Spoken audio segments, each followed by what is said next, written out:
When people go missing in state parks and their bodies are found, we understand a terrible accident happened. Someone lost sight of the trail. They fell from a cliff or into a river by accident. They could have been attacked by a wild animal, or they may have even starved. But do you ever wonder what really happened to those poor, unfortunate souls who became lost in state parks and no trace of them was ever found? I can't help but wonder, who or what took them? Today's episode is about scary state park stories because some very creepy things are often seen in state parks. Enjoy, and be sure to send me your sea monster stories at darkstories.org so I can narrate them. So if you've ever encountered a bizarre creature while on a boat or along a beach by the sea, I want to hear about it. Now, let's begin. The Tennessee Wild Man, from John number 97. I was born and raised in East Tennessee, but I'm the furthest thing from a country boy you'll ever meet. I've never, nor will I ever have interest in hunting, fishing, big trucks, or wearing cowboy boots. I mean no offense, but it just isn't my thing. Being raised in the area, I've heard my fair share of local urban legends, and frankly, I've never put an ounce of thought into them. It just seems like campfire stuff in my opinion. My dad is from East Tennessee, but my mom is from Ohio. My dad got me started on mountain biking whenever I was pretty young, and it quickly became a bit of an addiction of mine. As anyone who lives in East Tennessee knows, we had an unseasonably warm winter, meaning that you could go biking much later in the season than you would usually be able to. On the second week of December, I was ready to go on a Saturday morning ride, but my dad, being the supervisor over several large companies, and my sister frankly having no interest that day, I realized I was going to be flying solo, which wasn't really a big deal. I mean, it's not like it's the first time I've been biking by myself. I pulled up to the parking area of a local state park, and I was going to ride some of the bike/horse trails, as opposed to going to my usual bike park, called Windrock. It was a particularly gloomy day, and honestly a bit muddy, but I wasn't going to let it get in my way, because I knew cold weather was coming, and I wanted to get in one more ride before it got too cold. The state park, which usually has a lot of hikers and even horse riders, was particularly empty that day, so I found a bit of tranquility in that. The trails were certainly nothing too crazy, so I was just taking it easy for once. I began to notice some strange rustling sounds to the left of me, but I wasn't too concerned about it. After all, you always hear some kind of animal in the woods while you're riding, but this was quite a bit louder than that. But I understood there were bears in the area, so if anything, I was just on a bit of a higher guard.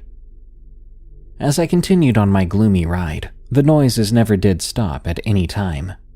After a while, I'd pulled a bit off the trail to stand there and take a bit of a breather and to rehydrate. It was then that I saw something much taller than me, meaning it had to be well over 6 feet tall. It was covered in matted and wet black hair, facial features like nothing I've ever seen in my life, and it was breathing with a snarling growl at the back of its throat. Not knowing what in God's name I was looking at, I slowly slipped everything back into the pack that I had mounted under my seat, and as quickly as I could, I pedaled with all my might. No matter how fast or hard I rode, it kept up with little to no effort. I was quite literally convinced that it was eventually going to make a diving leap at my back, and that would be the end of me. However, after what seemed like over half an hour, I came out of the trail entrance and back into the parking area. I didn't even bother mounting my bike onto the back of my car. Rather, I opened up the trunk lid and just shoved it in, shutting my door and getting the heck out of there. I've recently purchased a road bike, as I no longer know if I'll ever go mountain biking again. At least, not while I live in East Tennessee, anyway. I've always called stories of cryptids and creatures in the woods nonsense, but take it from probably the biggest skeptic you've ever spoken to. These things are real, and you need to be careful. It always wears a mask. From Blossoms and Blazes, I live in New York State. I don't recall what age I was exactly when it began, but I do know it began with me waking suddenly in the night, only to be greeted by a large, solid black figure. No features were visible, just a silhouette. I tried exclaiming, but all that came out was barely a wheeze. I couldn't move for what seemed like an eternity, but it had to have been just a few seconds, a minute at most. Just a little kid, watching as this large black humanoid thing stood before me. When I could finally move, I bolted for my parents' room, not daring to look back, tears stinging my eyes. I charged in, catching my mom off guard, who snapped awake. "Honey, what happened?" she asked, mostly still asleep. I just looked at her. I couldn't say a thing. I didn't want to say anything. I clung onto her, but she got up and brought me back towards my room. I refused to go in until the lights were turned on. She was confused but obliged. I was put to bed and slept with the lights on for a while. Eventually, a year passed by without incident. One night I tried sleeping with my lights off again. Bad choice. A very bad choice. I was met with the same figure. Large, black, featureless. Dread set in, stripping me of my ability to move. Moments passed by. When I could finally move again, I once more darted for my parents' room, heart beating fast, yet I was somewhat calmer than the first time. My mom responded to my panic with a delay this time. Just as before, they sent me back to my room. When I made it back to my doorway alone, I didn't dare to look. I reached a hand into my doorway, tentatively flicking on a light switch right in the doorway, turning on some Christmas lights that my dad had put up as an attempt to make me sleep with my main light off more. But it was gone. The thing was gone. My mom stopped by my room and sat with me a bit. As soon as she left, I turned on my main lamp. My room was at last fully illuminated. I went back to sleep. About 7 years passed without incident after that, until recently. It started up again, but this time it was worse, way worse. I was in my teens then. I began confidently sleeping with my lights off, but not without minor lighting, for about 2 years now, having no issues other than nightmares. But then the summer of 2020 rolled in.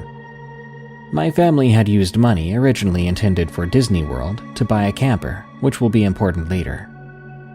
One night in the beginning of the summer, after my first year of high school, I woke up from a nightmare, only to be met by more torment. It wore a mask and what seemed to be a black cloak that covered most of its body. The mask seemed to be modeled after a witch, something you might see during Halloween, but with an over-exaggerated nose, a tan color complete with warts, like a stereotypical hag. No features were visible but the mask. The thing gripped me with claw-like hands, aggressively slamming me against my bed. Fury surrounded it. I couldn't move. I couldn't speak. I couldn't even see straight. I was helpless, just silently praying it would stop. It must have only been a few seconds, but every second was terrifying. I willed my eyes to shut, and it stopped, suddenly. When I opened my eyes again, the thing was gone. So my lights went back on for a few nights. Another month passed by. It was now about August, if I recall correctly. My family and I went on a camping trip at Allegheny State Park to take the new camper on another test run, needing a break from home. Staying home so long had been really rough on my family, having lost both our grandfathers at the beginning of the whole mess. So we set out to enjoy some time camping in a beautiful state park that was also said to have a lot of paranormal activity, which had my mom, my sister, and I rather excited. We've always been fascinated by that stuff. The first day or two had been relaxing, peaceful. This might be important to mention, but my sister and I share a bunk bed in the camper. She has the top bunk and I have the bottom. There's a curtain hanging from the ceiling that veils the entrance for privacy and such. Next to the bunks is the door to the bathroom, and then the way to the main area of the camper, and the master bedroom where my parents sleep is on the other side of the camper. Anyway, it was the second night, if I recall correctly. I had gone to sleep after watching an episode of a collective favorite TV show of my family. I slept for a bit until I was awakened again. I found myself being violently shaken. The thing seemed to have tagged along with us for this trip. I knew it was the same entity, even though it now instead wore a jester mask, complete with bells, black and white. The hands were gloved, black gloves that shook me. I tried yelling for my parents or even my sister. Nothing but a rasp came out. I managed to blink at one point, and once again it stopped. The thing vanished again. I believe when I looked around, the clock read 2-something a.m. I stood from my bed, skittishly exiting my nook, and sitting down on one of the seats by the camper's table. My mother noticed me awake and asked, "What's up?" as she peeked out of the master bedroom. "Nothing," I mumbled. "Just a bad dream," I added, lying, but I didn't care. It wouldn't matter if I told her anyway. I climbed back into my bed, trying to fall back to sleep. I finally did. After that experience, I was safe until winter and late fall, where the experiences resumed once more. But what I don't understand is why those experiences now happen to me monthly. Once every month, since December I think, I get these 2 or 3 identical scratches on my lower torso after having these episodes. My nightmares revolve around a jester mask. It hasn't shaken me since the experience during a camping trip, but I still see it, clad in a jester outfit with ringing bells and a sinister grin. Recently, well, in my second most recent encounter, I didn't directly see the thing. More so just heard the ringing of the bells, once again around 2 a.m. But the jingling of the bells came from an odd location. I could hear those darn bells ringing above my head, like the thing had tried its best to get closer to me, crawling just out of the range of the cross that hangs on my wall. I didn't make a sound. I didn't move. My vision blurred out and went dark. Next thing I knew, it was gone. When I awoke in the morning, I spotted those 3 identical scratches going down my lower torso, fading off. Thin and orderly, too far apart to be from my family cats. It scares me. This now brings me to my most recent experience, which was probably one of the worst of them. This was last month, January 2021. I thought the new year would bring relief, but it seems I was mistaken. Once again, my lights were off, my room illuminated by a small lamp, but that was even in the far corner of my room, casting an eerie blue glow. I was asleep on my stomach facing my wall. I found myself unable to move, awakened by something. The orange glow from a lava lamp I got from my sister was in my sight. I heard a voice. It sounded female, quiet, and seemingly terrified. I don't know if it was one voice or many, but there was something off about it. Maybe it was the quiet echo-like quality of it, but it just wasn't right. I swear I heard it calling for my help, demanding I wake up and face them. "Help me, help me. We're under attack, we're going to die." This wasn't right. I was worried, deeply scared. Deep down I knew I shouldn't move. I should try and pretend I was still sleeping. I shouldn't listen to them. There was something wrong with this on so many levels. But the voice persisted. "Come on, wake up. Why are you just lying there? Help." The voice kept pressing, getting harsher. I knew whatever this voice was coming from wasn't human. I couldn't listen to it. I sometimes wonder what would have happened if I had listened to it. I forced myself to close my eyes, and the voices stopped. When I opened my eyes again, I looked around. There was no one there. I drifted off to sleep again, and I woke up the next morning. I once again found scratches. Call it a nightmare, call it my imagination, call it insanity, whatever. I could feel those times it shook me or slammed me. It was crystal clear. Believe me or not, that's for you to decide. But if anyone knows what this is or why it's happening to me, please tell me. I just want to know how to make it stop. I've now been praying every night to try and avoid encountering this thing, but sometimes it's to no avail. I'm just glad to finally share this with someone. It's like weight off of my shoulders. If I have another experience, I can share if you want. I guess one isn't even safe in their own bed. Meridian, Texas Skinwalker. From an anonymous on 4chan. I have a recent Skinwalker encounter I'd like to get off my chest. Now, I'm not the best writer, and I've spent some time pre-writing this to ensure the details are all included. I'm going to forewarn you, it's not really that exciting, as no one died, and for that I'm fortunate. I'm 24 years old, and a biologist currently finishing up my PhD at a top Baptist university in Central Texas. I've been in the state for a few years now. However, originally I came from up north. I've made it more than halfway through the program, and I'm finishing up my research projects in preparation to graduate with my PhD. My research focuses on mosquito-borne illnesses, and I intend to utilize my PhD and my research interests as a ticket to direct commission as a medical entomologist for the Army. A lot of my research consists of fieldwork. This includes mosquito larvae collections. As I conduct a lot of fieldwork, I often find myself in remote places, including state and national parks. Over the last few years, I've been collaborating with a former military medical entomologist. The reason I had this encounter was fueled by the collaboration I had with this entomologist. During our collaborative work, I've traveled to mostly every state park in Central Texas. This includes Fort Parker, which is handily located west of the Piney Woods region of Texas. The reason I mention this is that I've heard of other cryptid stories, including skinwalkers in East Texas, and Fort Parker was a few hours from Piney Woods, where another poster had encountered one. I never saw anything weird up to this point, but I believe what I saw was a skinwalker, due to the sheer proximity to the Piney Woods and the short time it would take to get there. Now, that day, I wasn't in the Piney Woods or Fort Parker. Instead, I had traveled to Meridian State Park. Meridian is in central eastern Texas, south of Dallas, and considered the heart of Bosque County. It was around 3 hours from Fort Parker and 4 or 5 from the Piney Woods region.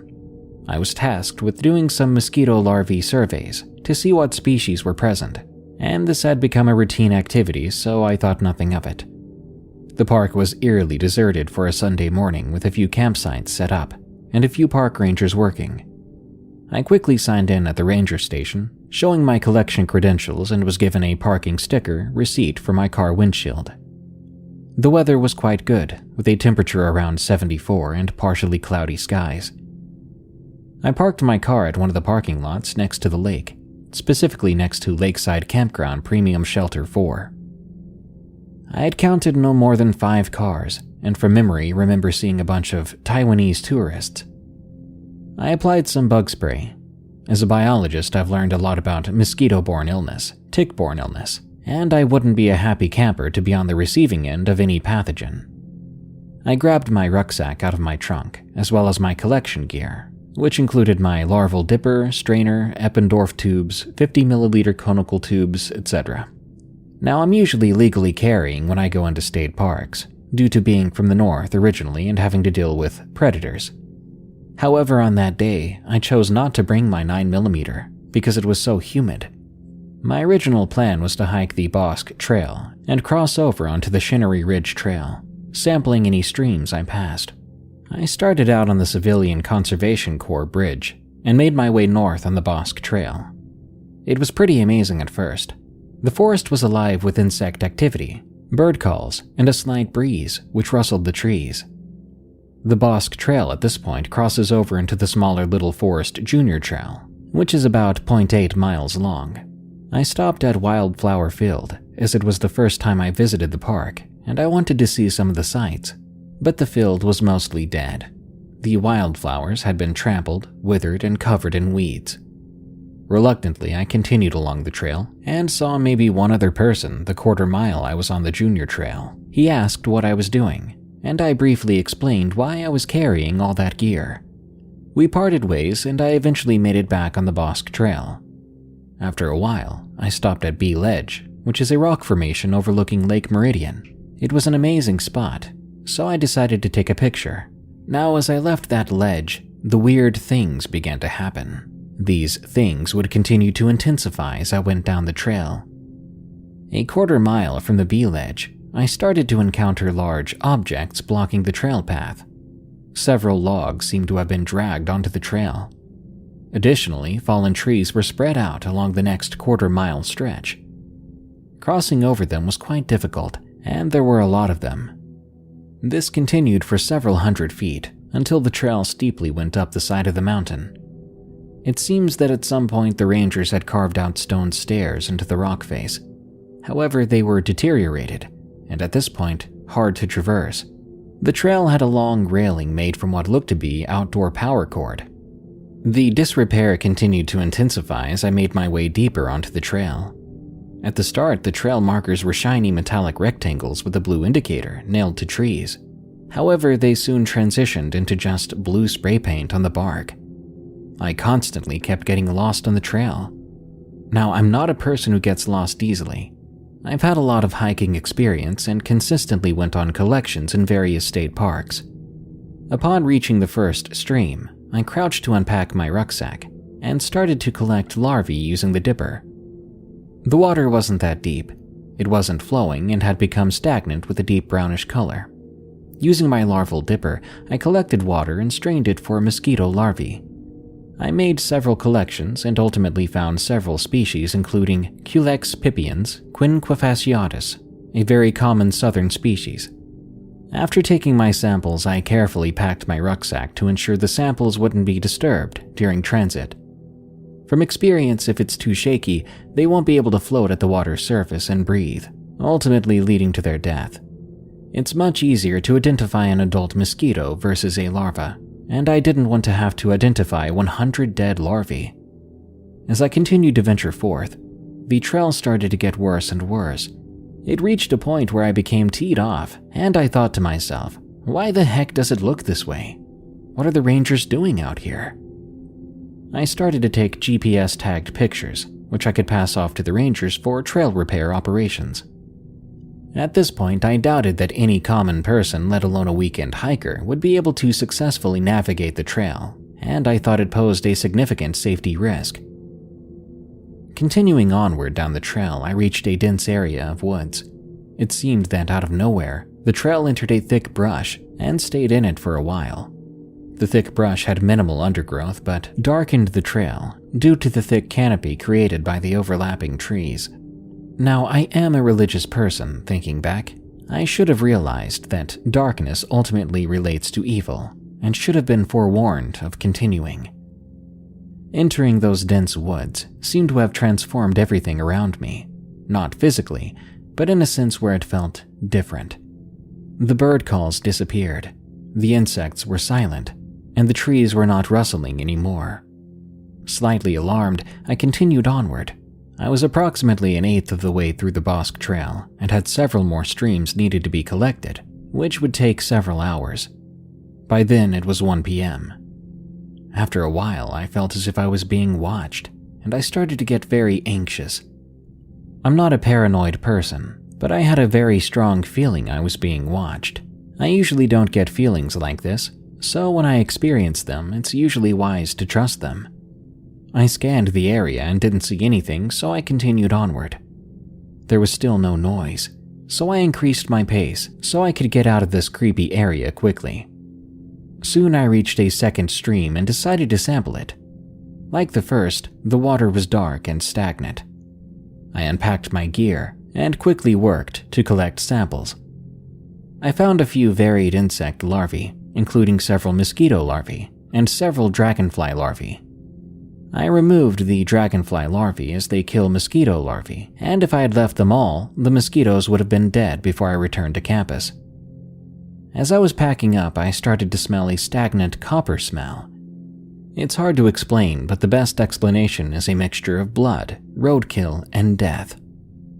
I'm having a difficult time writing this next statement, but I'll give it my best go. As a man of science, I've learned a lot about the biology of living creatures. I've been able to extract mosquito blood meals and determine the blood meal host species using mitochondrial DNA. I've gene edited and made transgenic mosquitoes with edited receptors. I believe in a rational explanation for everything, as I've experienced a structured order to nature. At first, I freaked out a little bit internally, but had a strong belief that some armadillo decided to die near the trail, and his decomposing corpse was responsible for the smell. The trail was still in a thick part of brush, so not seeing a corpse wasn't too alarming. I continued down the trail, heading toward the northern bend in the Bosque Trail, which can be seen on the trail map. Upon reaching the northern bend, I stopped for a few seconds. I still felt like I was being followed, but I couldn't smell the stagnant copper anymore. So I partially relaxed, looking at the map, then continued onward, southwestward, down the trail. After a short while, the smell returned. I was far enough from the stream that it would be very unlikely that it wafted this far. This startled and concerned me, as it isn't normal for so many corpses to be near trails, and I've never experienced something like this before. I reached a small bridge and the thick forest started to clear out, where I could see for a short distance between the trees. I stopped for a minute to look at the map on my phone as the trail had sort of dissipated. The bridge had a small stream running underneath it, but I reluctantly still felt awkward, so I didn't sample it. While looking for where the trail continued, I found a large black object standing in my peripheral vision, about 300 feet away. My eyes adjusted to it, and the image focused into what appeared to be a person standing 6 feet tall. However, the face was wrong, and it was covered in fur, not clothing. I looked away for a second and looked back. The object had disappeared. Inside, I was freaking out, but soon I found where the trail started back up, and the object was standing in the opposite direction when I saw it. I noped down the trail and ensured I kept my eyes scanning near where I saw that object. My biggest concern at this point was something was following me, possibly a large animal, and I'd rather not make the 6 o'clock news. While continuing down the trail, the smell still lingered, and I saw it again, still about 300 feet away. This time I noticed that it was some sort of animal. I assumed it was a deer standing on its back feet. I stopped to observe it, and I noticed it was walking on 2 feet, very awkwardly, and the fur seemed to have large missing spots. I knew it wasn't humans, as humans don't walk that way, not even if they're injured. It had a very primal, animalistic walk. I'd blinked and at some point it disappeared. I got really spooked and almost started sprinting down the trail. I covered a mile of harsh terrain in about 5 minutes. I made it to a clearing where I could see across the lake and toward where I'd parked. At this point, I could hear something from the direction I came in. It seemed to be slowly getting louder. Bill, where'd go? Bill, go you. My mind pieced together that it was saying, "Bill, where'd you go?" I've no clue who Bill is, and the voice didn't sound human. It was as if an animal's voice box was being forced to pronounce human words. It sounded raspy and primal. This scared the absolute ever-loving crap out of me. I kept a steady pace down the trail. I kept scanning my surroundings and cursing at myself for not bringing my 9mm. The smell intensified, and I'm pretty sure it was following me closely. I made due diligence to ensure I wasn't being outmaneuvered or flanked. Whatever it was hunting me, and I had around 70 pounds of gear on me. Ultimately, I was a slow-moving target. I eventually made it to the eastern campsites marked with a picnic bench on the map and felt a sigh of relief. I'm not sure if these things hunt in open terrain, but I would have a good view of it if it left the tree line. To my surprise, there was an older middle-aged lady camped out there. She had a dog with her, and the dog was going absolutely nuts barking. At first, I thought I spooked the dog, but after looking at it for a while, it was barking at something in the tree line, not me. After a while, it whimpered and ran away from the tree line and toward the lady's tent. She called out his name. Let's say it was Fido because I can't remember it exactly. I gave a distant hello wave and continued to awkwardly run down the trail carrying my gear. It was quite peaceful and quiet for a short distance down the trail, and eventually I reached a road. I felt guilty about how that lady was probably going to get eaten by whatever that was, and I felt fortunate that I escaped. About half an hour later, I stumbled out onto a forest service road. The trail seemed to wind onto the road and just abruptly end. Now, from my recollection, this is the road on the southwestern corner of the map, which parallels the trail. The smell began to come back and I started to panic again. This time I could hear, "Where, Fido?" This really freaked me out, because whatever was saying that was mirroring what the lady had said. Now, the trail didn't have a good indicator of where it started back up. I was freaking out as the noise was increasing. I started to head where I thought north was on the road, and eventually I figured out it was the wrong way as it didn't follow the contour of the road on the map. I double-timed it back, finding a park ranger's truck driving down the road towards me. I flagged him down and asked him where the Bosque Trail started back up. To my surprise, the trail actually backs onto the road, where you have to walk down the road following spray-painted dots, and eventually it goes back into the woods. I'm sure the ranger knew what was up, as he was very brief and told me to stay on the trails.